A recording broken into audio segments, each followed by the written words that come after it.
थोड़ा यहाँ अजैविक, हाँ अजैविक घटक यहाँ करना, अजैविक घटक, अजैविक घटक। अब देखिए जैविक घटक में कितने आ रहे हैं? उत्पाद, उपभोक्ता और नंबर 3 घटक। नंबर 3 अरे हो गया, इसे भी जाने दीजिए। उत्पाद और उपभोक्ता कितने आ रहे हैं? उत्पाद और उपभोक्ता। और इसमें कौन आ रहा है? तो घटक भी रहना चाहिए, लेकिन जाने दीजिए। उत्पाद में कौन से आते हैं? सभी पेड़ पौधे, सभी पेड़ पौधे जो अपना भोजन स्वयं बना लेते हैं, जो अपना भोजन स्वयं। और कार्बनिक पदार्थ, अकार्बनिक पदार्थों को कैसे परिवर्तित कर देते हैं? कार्बनिक पदार्थ में, क्योंकि उनके पास क्लोरोफिल पाया जाता है। क्लोरोफिल में कौन से प्रोटीन पाया जाता है? धातु पाई जाती है मैग्नीशियम। कौन सी धातु? मैग्नीशियम। क्योंकि सूर्य के लाल प्रकाश को अपने ओर खूब खींचती है, जिससे प्रकाश संश्लेषण की क्रिया होती है, जानते हैं ना? तो मैग्नीशियम धातु के सहायता से क्लोरोफिल में पाया जाता है। तो लिखा है उत्पादक वे होते हैं जो अकार्बनिक पदार्थ को कहीं बदल देते हैं कार्बनिक पदार्थ, जैसे मंड को स्टार्च बोलते हैं अंग्रेजी में, शर्करा यानी चीनी, ठीक ना? अब कार्बोहाइड्रेट से मिलता है, कार्बोहाइड्रेट खाएंगे तो उसमें मंड शर्करा मिलेगा, ठीक ना? में बदल देते हैं एवं क्लोरोफिल की सहायता से अपना भोजन स्वयं बना लेते हैं। स्वपोषी जीव यानी उत्पाद कहलाते हैं, स्वपोषी जीव या उत्पाद कहलाते हैं। जैसे सभी प्रकार के हरे पेड़ पौधे एवं शैवाल जानते हैं ना, काई। अब देखिए उपभोक्ता क्या लिखा है? उपभोक्ता। दूसरे नंबर पर है उपभोक्ता। उपभोक्ता में भी प्राण होता है, इसलिए जैविक घटक में आएगा कि नहीं आएगा? उपभोक्ता को 3 भागों में बांटा गया है, प्राथमिक उपभोक्ता, द्वितीयक उपभोक्ता और तृतीयक उपभोक्ता, ठीक ना? और इसको 3 नंबर कर लीजिएगा अवघटक, इसका है, ठीक ना? ये इसी का है, ठीक ना? तो देखिए प्राथमिक उपभोक्ता वे जीव, क्या लिखेंगे? वे जीव जो उत्पादक पर निर्भर रहते हैं, यानी उत्पाद को, यानी पेड़ पौधे के पत्तियों को और चारा को खाकर अपना जीवन यापन करते हैं, ऐसे जीव को क्या बोलेंगे? प्राथमिक उपभोक्ता। इसमें आएंगे प्राथमिक उपभोक्ता, इसमें आएंगे प्राथमिक उपभोक्ता। वे जीव जो उत्पादक को खाकर अपना जीवन यापन करते हैं प्राथमिक उपभोक्ता कहलाते हैं, जैसे गाय, हिरण, बकरी और बन जाएगा ना? कोई दिक्कत? पहचान भी लेंगे ना? अब देखिए द्वितीय उपभोक्ता वे उपभोक्ता होते हैं, यानी वे जीव होते हैं जो प्राथमिक उपभोक्ता पर निर्भर रहते हैं, प्राथमिक उपभोक्ता पर निर्भर रहते हैं, यानी वो प्राथमिक जीव को खाकर अपना जीवन यापन करते हैं। वे जीव जो प्राथमिक उपभोक्ताओं को के जीवों को खाकर अपना जीवन यापन करते हैं द्वितीय उपभोक्ता कहलाते हैं। जैसे भेड़िया, जंगली भेड़िया, भेड़ नहीं, भेड़ अलग होता है, भेड़ शाकाहारी में आएगा, इसमें आ जाएगा प्राथमिक उपभोक्ता में, जिससे ऊन प्राप्त किया जाता है। इस भेड़िया से कुछ नहीं प्राप्त किया जाता, जंगली शेर है मान लो, मांस खाता है, क्या खाता है? ये भेड़िया, लोमड़ी और मोर आदि, ठीक है? अब देखिए तृतीय उपभोक्ता क्या है? वे जीव जो अपना भोजन किसके ऊपर निर्भर रहते हैं? प्राथमिक उपभोक्ता और द्वितीय उपभोक्ता। वे जीव जो प्राथमिक उपभोक्ता और द्वितीय उपभोक्ता दोनों को खाकर अपना जीवन यापन करते हैं तृतीय उपभोक्ता कहलाते हैं। और इनको उच्च मांसाहारी जीव भी कहते हैं। इनको क्या कहेंगे? उच्च मांसाहारी जीव तृतीय उपभोक्ता कहलाते हैं, और तृतीय उपभोक्ता भी उच्च मांसाहारी जीव इसी में मिलेंगे, जैसे शेर, चीता और बाघ, ठीक ना? अब नंबर 3 जैविक घटक में अवघटक आता है। कौन है? अवघटक। ये मृत उत्पादक, मतलब जब ये मरेगा, पेड़ पौधा को मरेगा, जितने भी सड़ते हैं, जो पेड़ पौधे, काई, हरियार, कटावर जितने भी होते हैं ना, सब सड़ते हैं, तो उनको खाकर उसमें दीमक, जैसे देखो ना सूक्ष्म जीव जब खा जाते हैं ना दीमक, तो ये जीव जो मृत उत्पादक एवं उपभोक्ताओं को खाते हैं अवघटक कहलाते हैं, ठीक ना?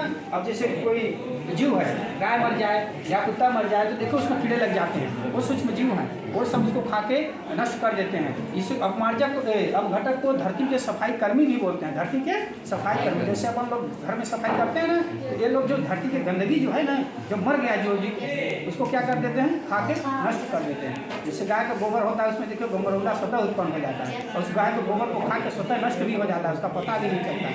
ये अपमार्जक होते हैं। और जैसे गिद्ध हो गया, देखो ना गाय मरती है तब गिद्ध तो मर गए और आ गए, गिद्ध और गौरैया दोनों खत्म हो गए, नष्ट हो गए, नहीं हो गए, क्योंकि ये रासायनिक खाद और रासायनिक दवाइयाँ और जितने भी कीटनाशी और कीटनाशी, ये दवाइयों के उपयोग से ये सब मरते जा रहे हैं, ठीक ना? अब देखिए आगे जैविक घटक में कोई दिक्कत? जैविक घटक में कोई दिक्कत बताइए। जैविक घटक में जैविक घटक उत्पादक उपभोक्ता 20 प्रकार के प्राथमिक उपभोक्ता, द्वितीय उपभोक्ता, तृतीय उपभोक्ता और इसमें अवघटक किसी नंबर में अवघटक को सूक्ष्म सफाई कर्मी भी बोलते हैं। अवघटक को क्या बोलते हैं? सफाई कर्मी। ये उत्पादक और उपभोक्ताओं को दोनों को खाकर जब मरेंगे तब खा के नष्ट कर देते हैं, यानी धरती की सफाई कर देते हैं। जो धरती पे कूड़ा करकट है उसको खा जाते हैं, नष्ट कर देते हैं और धरती की सफाई कर देते हैं और धरती हमारी शुद्ध बनी रहती है। ठीक ना? देखो इस गाय मरती है कभी कभी तो कुत्ता भी है, कुत्ता भी खाता है कि नहीं खाता है? गिद्ध भी खाता है कि नहीं खाता? और सियार जानते हो सीता, वो भी खा जाते हैं, खाते हैं नहीं खाते हैं? कौवा भी है ना? ये सब अपमार्जक में आते हैं। अब देखिए सूक्ष्म जीव, जैसे उसमें देखो सूक्ष्म जीव कीड़े मकोड़े गौरवला देखे ना, ये सूक्ष्म जीव में आएंगे। और कवक फफूंद वो भी इसी में आते हैं। अब देखिए अकार्बनिक अजैविक घटक, जैविक घटक हम लोग पढ़ लिए, पर्यावरण पढ़ लिए, पारिस्थितिकी पढ़ लिए, पारिस्थितिकी तंत्र और पारिस्थितिकी तंत्र के दो घटक, जैविक घटक और अजैविक घटक। जैविक घटक के ही भाग को पढ़ लिए। अजैविक घटक जिसमें प्राण ना हो। अजैविक घटक वे घटक होते हैं जिसमें प्राण ना हो, लेकिन वो हमारे जीवन में बहुत महत्वपूर्ण भूमिका निभाते हैं। देखिए कार्बनिक क्या है? अजैविक घटक को 3 भागों में बांटा गया है: कार्बनिक पदार्थ, अकार्बनिक पदार्थ और जलवायु कारक। और कार्बनिक पदार्थ क्या है? कार्बनिक पदार्थ जिसे हम लोग कार्बोहाइड्रेट खाते हैं ना, कार्बोहाइड्रेट किसे कहते हैं? जो हमारे शरीर को प्रचुर मात्रा में ऊर्जा देते हैं, जैसे गेहूं, चावल, गन्ना, आलू आदि। ठीक ना? कार्बोहाइड्रेट से मिलता है। ठीक ना? कार्बोहाइड्रेट। अब देखिए वसा लिखा है ना, वसा कार्बोहाइड्रेट, वसा मतलब सभी प्रकार की तेल और सभी प्रकार की घी। प्रोटीन सभी प्रकार की दलहनी दाल खाते हैं ना। दूध हो गया, दूध से भी प्रोटीन मिलता है और मांस से मिलता है और अंडा से भी। विटामिन भी, हरी सभी प्रकार की सब्जियां। ठीक ना? मंड जानते हो ना, कार्बोहाइड्रेट से मंड मिलता है, कार्बोहाइड्रेट से मिलता है, शर्करा मतलब उसी से मिलता है आदि।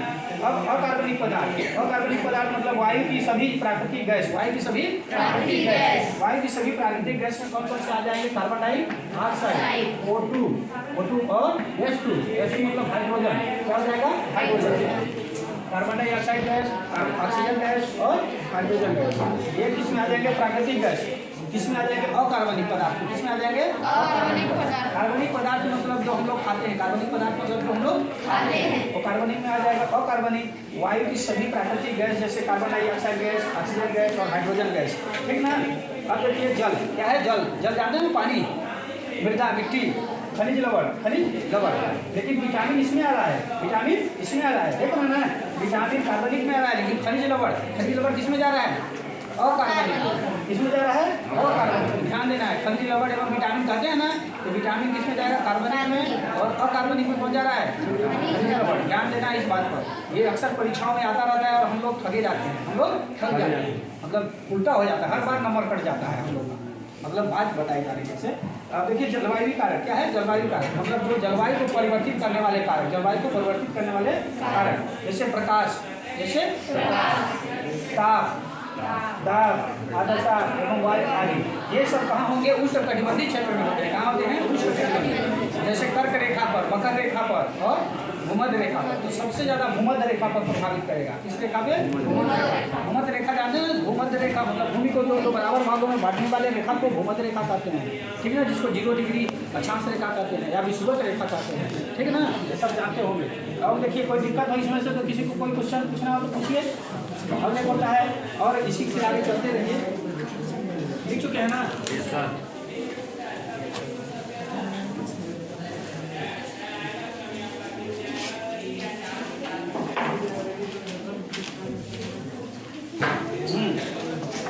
जैव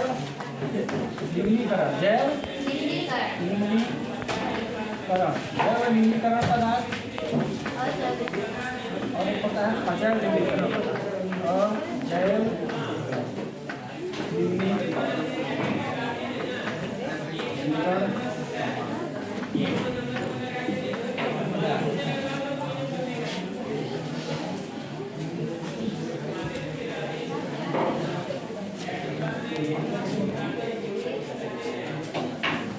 और देखिए वे पदार्थ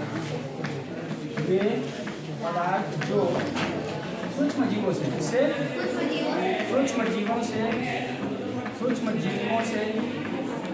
आसानी से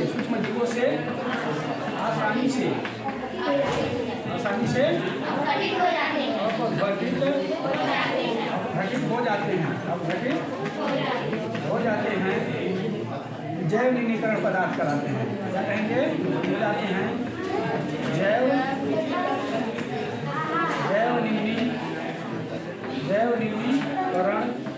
निम्नीकरण पदार्थ कहलाते हैं। जैसे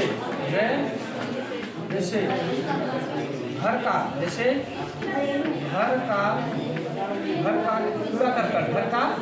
कूड़ा करकट यानी अपशिष्ट पदार्थ, कूड़ा करकट, ठीक ना। सब्जियों का छिलका, सब्जियों का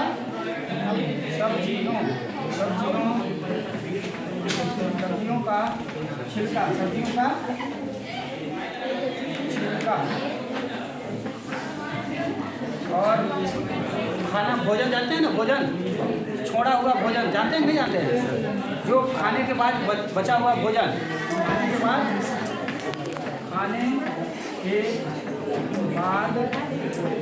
बचा हुआ भोजन बचा हुआ भोजन,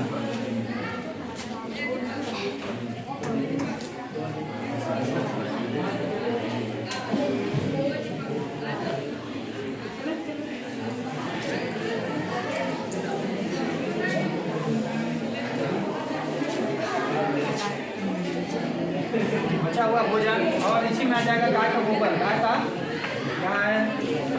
भैंस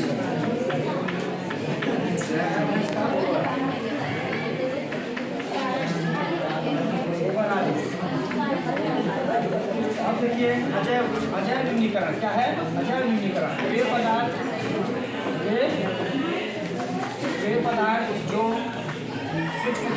पदार्थ जो सूक्ष्म जीवों से आसानी से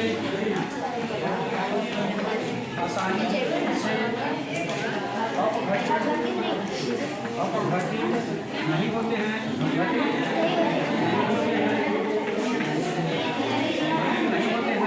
क्या कहलाएंगे? अजैव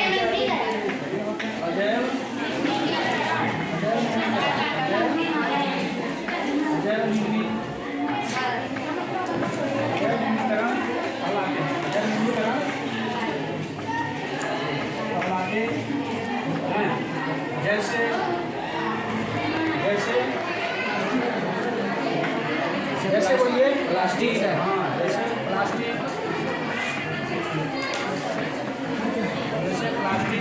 शीशा, इलेक्ट्रॉनिक सामान जानते हैं ना, इलेक्ट्रॉनिक सामान, हाँ आगे बोलिए। नायलॉन भी हो सकता है सर, नायलॉन, हाँ नायलॉन भी आ जाएगा, इसमें आ जाएगा नायलॉन यानी रबड़ का ही नायलॉन होता है, नायलॉन आज इलेक्ट्रॉनिक सामान जैसे मोबाइल का सामान जो अपशिष्ट बचता है ना, जैसे मोबाइल ख़राब हो गया, अपशिष्ट बचता है तो जल्दी सड़ता गलता नहीं है। इलेक्ट्रॉनिक सामान जैसे कंप्यूटर का हो गया, टीवी का हो गया, समझ रहे हैं ना, जो अपने घरों में देख रहे हैं आदि। अब देखिए बस अब देखिए जीव के बारे में। जीव में कई प्रकार के होते हैं। नंबर 1 शाकाहारी, नंबर 2 मांसाहारी, नंबर 3 सर्वाहारी,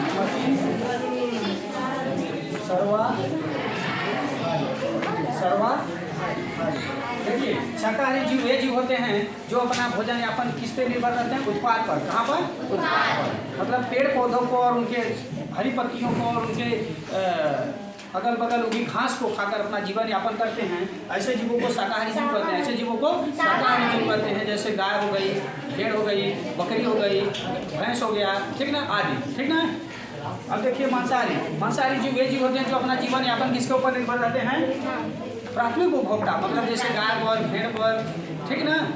जो जीव क्या करेंगे? प्राथमिक उपभोक्ता, मतलब जो उत्पाद को खाकर जो जीव, जैसे बकरी हो गई, ठीक ना, बकरी, गाय, भैंस, भेड़, इनको खाकर अपना जीवन यापन करें तो किस में आ जाएंगे?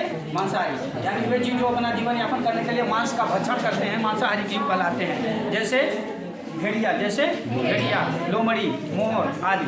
अब देखिए सर्वाहारी जीव वे जीव होते हैं जो अपना जीवन यापन क्या करते हैं, शाकाहारी और मांसाहारी दोनों प्रकार का भोजन करते हैं। जैसे हम लोग कुत्ता हो गया, मनुष्य हो गया, बिल्ली हो गई, कौवा हो गया आदि।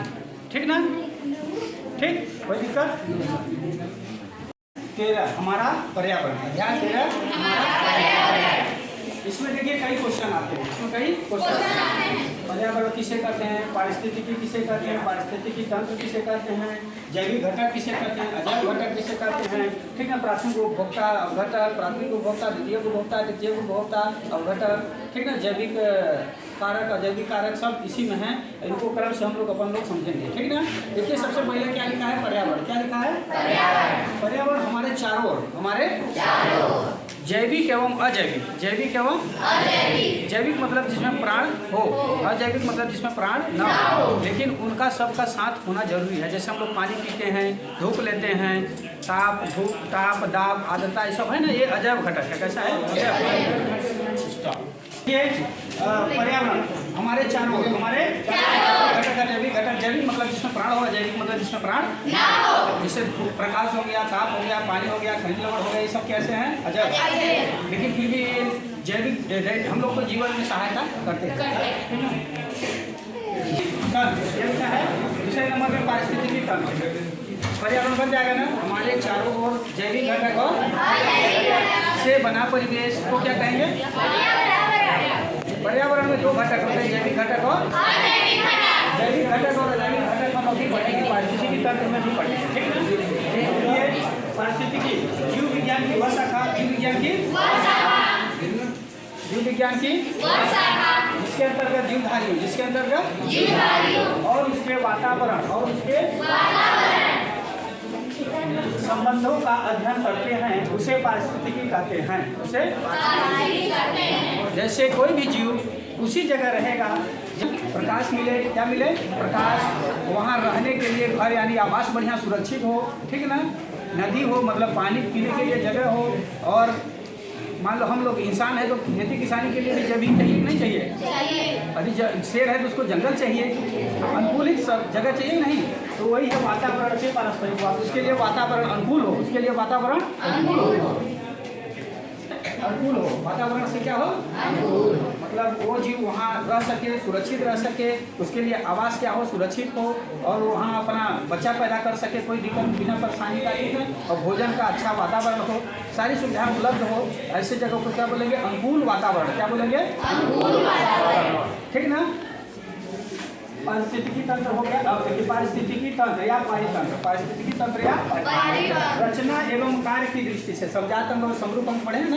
तो रचना जैसे रहेगा तो जो जीव रचना से जैसे मिलेंगे वो एक जगह जीव रहेंगे, और जो जीव जैसे बगुला है तो बगुला जैसे पक्षी जो है सभी ये कीड़े खाएंगे कि नहीं खाएंगे, चाहे छोटा हो चाहे बड़ा हो, है कि नहीं है। तो और आकार कार्य की दृष्टि से कार्य जो करेगा उसी को रखा जाएगा उसके हिसाब से। ठीक ना, तो रचना एवं कार्य की दृष्टि से विभिन्न जीवों और वातावरण की मिलीजुली इकाई को पारिस्थितिक तंत्र कहते हैं, पारिस्थितिक तंत्र कहते हैं। जैसे हम इंसान हैं तो हम इंसान के साथ तालमेल बनाएंगे, मिलीजुली हो सकता है कि नहीं हो सकता है, चाहे किसी भी जाति का, उससे मतलब नहीं, हम लोग मानव जाति है, हम लोग मानव जाति कुत्ता रख सकते हैं क्योंकि वो मानव जाति से कैसा घनिष्ठ संबंध है। ठीक ना, है कि नहीं है। अब कोई कहे शेर के साथ रह पाओगे, नहीं है, मिली जुली वहाँ वातावरण नहीं हो पाएगी, वहाँ वातावरण डिस्टर्ब हो जाएगा, मतलब वो क्या कर जाएगा, हम लोग में हमला बोल देगा। ठीक ना, अभी इस देखिए पारिस्थितिकी तंत्र का सर्वप्रथम कौन किया था प्रयोग, एजी टॉन्सन ने, एजी टॉन्सन। पारिस्थितिकी तंत्र का सर्वप्रथम कौन सा वैज्ञानिक ने प्रयोग किए थे, बन जाएगा इतना। अब देखिए पारिस्थितिकी तंत्र ये 2 घटक हैं, कौन से घटक हैं, 2 घटक। कितने घटक हैं, 2 घटक। एक है जैविक घटक